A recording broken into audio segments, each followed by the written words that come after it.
Good morning. My name is Leia. I am from University of São Paulo Nursing School. Today I will present the research from my postdoctorate. This research is a continuation of the master and doctoral studies, and the central theme of all investigation was the relationship between iridology and diabetes. The cause of Andreas in the iris and diabetes mellitus in a longitudinal study. The growth of chronic disease, such as diabetes mellitus, is in part due to the rapid aging of world population. Diabetes is a disease of multiplication considered one of the major public health problems in the world, given its high prevalence and high rate of mortality and morbidity.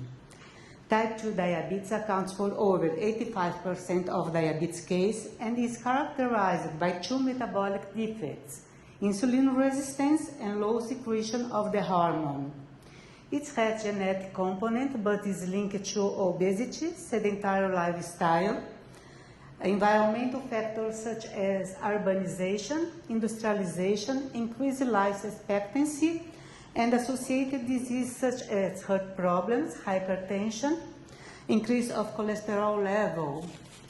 The metabolic syndrome is present in 50% of patients at the time of diabetes diagnosis. In 2013, the International Diabetes Federation estimated that 386 million people had diabetes worldwide. Of this total, 18% live in poor and developing countries. The Federation also pointed that in 25 years, the number of people affected by the disease will pass to 592 million. International studies suggest that the cost of care related to the diabetes is about 2 to 3 times higher than cost of care provided to non-diabetes patients, and is directly related to the occurrence of chronic complications. Iridology is a science that allows identify physical, emotional, and mental aspects of the individuals by their iris. The purpose of these methods is to detect involved disturbance and intervene early to prevent illnesses.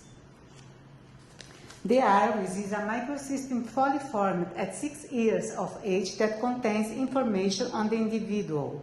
Professionals who use iridology can carry out a prophylactic and therapeutic approach through pre-diagnosis. Iridology does not diagnose, but only indicate a shock organ in the body and thus the predisposition to sickness. In no occasion, iridology replaces complementary tests. According to iridology professionals, the sign of the pancreas and the cross of Andreas are two signs in the iris suggested for predisposition to diabetes. This is the map of iridology. The sign of the pancreas. The sign of the pancreas indicates that the pancreas is a shock organ, an organ born weakened in the body and exposed to noxious stimuli may have illnesses.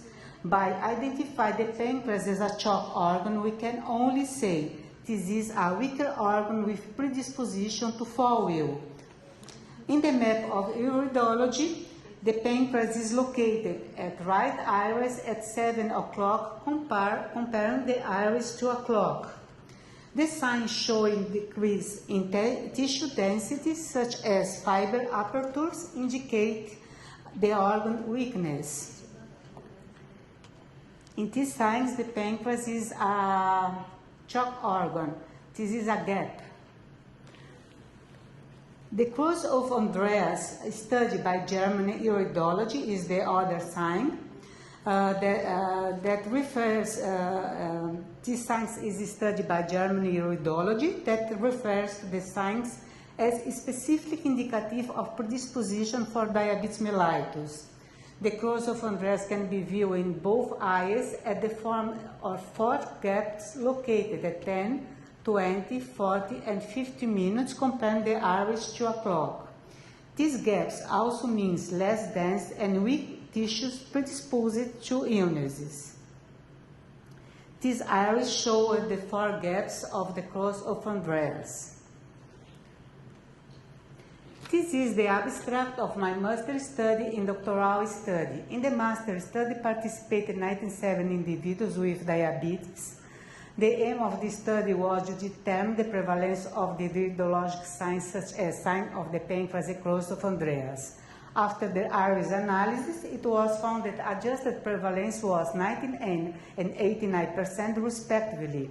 There was significant association among the three risk factors for diabetes: obesity, sedentary lifestyle, and heredity, with both study signs. In the doctoral study, the aim was to determine the prevalence of the same signs in individuals with and without diabetes and its heritability. Data collection took place between 2010 and 2011, and 1,410 individuals aged over 30 years participated. People with diabetes had a higher prevalence of study radiologic signs. The study test revealed a statistically significant difference in the prevalence of these signs among patients with and without diabetes and with and without family history of the disease. The chi-square test showed that having both sides increased the chance of developing diabetes. My recent study was only about the cross of Andreas signs because it's the most important sign suggested for predisposition to diabetes. Justification of the study. The genetic predisposition to diabetes is not sufficient for clinical manifestation of the disease. Type 2 diabetes usually begins in adulthood or old age. In this stage of life, habits formed over many years are difficult to change. Habits acquired in childhood are easier to keep. With early identification of signs in the iris indicating pancreatic commitment, we can take preventive measures to avoid the emergence of diabetes and the installation of its sequels. Objectives. The main objectives of this study was to compare during a 4-year period the development of diabetes, glucose intolerance, and metabolic syndrome in individuals with and without diabetes, and in individuals without diabetes and with and without the cross of Andreas sign in the iris. And the specific objectives was to correlate the study iris sign with family history of the disease.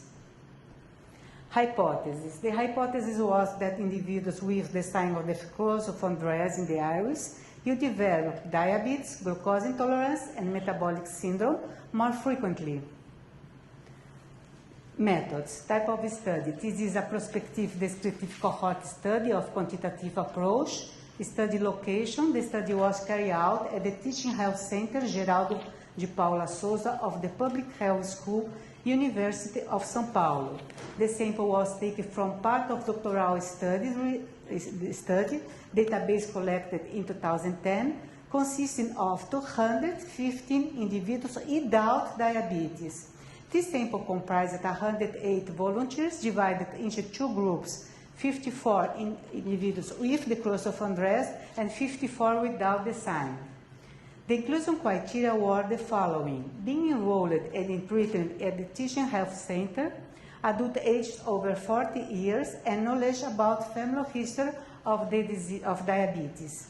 And the exclusion criteria were presence of prosthetic eye, scar and pit region covering more than 2 quadrants of the iris in both eyes, and difficulty with keeping the eyes open. Period of data collection. The database used in this study was collected in 2010 in the doctoral study, but this study period was between October 2012 and August 2014. Data collection procedures. This was a convenient sampling. It included the first 54 individuals of each group. All patients were informed about the study and agreed to participate by signing the informed consent. Data collection was performed at 4 different times every 5 months. The first one was held on the day of the acceptance to participate through an interview to fill out the identification, check of patient medical records, and photograph of the iris. In each search in the medical records, notes were taken about the last consultation, like medical diagnosis, test result of blood glucose or glucosylated hemoglobin, total cholesterol and fractions, and blood pressure. Data processing.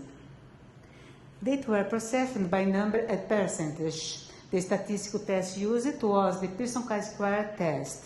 Ethical issues. The study was submitted to the Plataforma Brasil, Brazilian government electronic system for approval of studies involving human beings, and approved by the Ethics Committee of School for Nursing, University of São Paulo. Results. The study started with 108 volunteers in total, but only 91 reached the end of the investigation.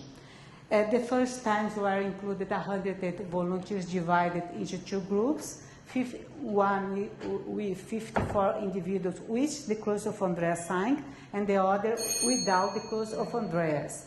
At the end of the study were excluded 17 individuals for different reasons, like transfer, no return for medical appointment, and lack of recent exam.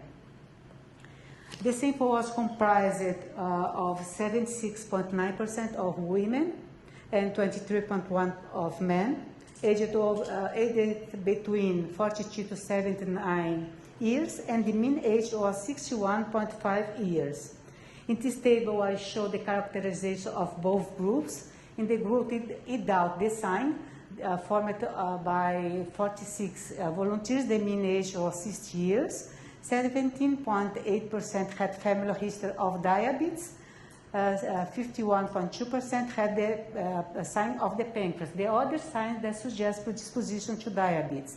In the group with the Cross of Andreas, formed by 45 individuals, the mean age was 63 years. 84% had family history of diabetes, and 100% had the presence of the sign of the pancreas. So in this group, all volunteers had the two signs suggested for predisposition to diabetes. Comparison between the groups at the end of the study. At the end of the investigation, in the group with the sign, the Cross of Andreas, 13 individuals were diagnosed with diabetes, 13 with metabolic syndrome, and 26 had 2 or more episodes of glucose intolerance. And in the group without the Cross of Andreas, at the end of the study, only 2 volunteers were diagnosed with diabetes, 3 with metabolic syndrome, and 11 had 2 or more episodes of glucose intolerance. The Pearson chi-square test showed that the difference between the groups regarding the development of diabetes, glucose intolerance, and metabolic syndrome were statistically significant.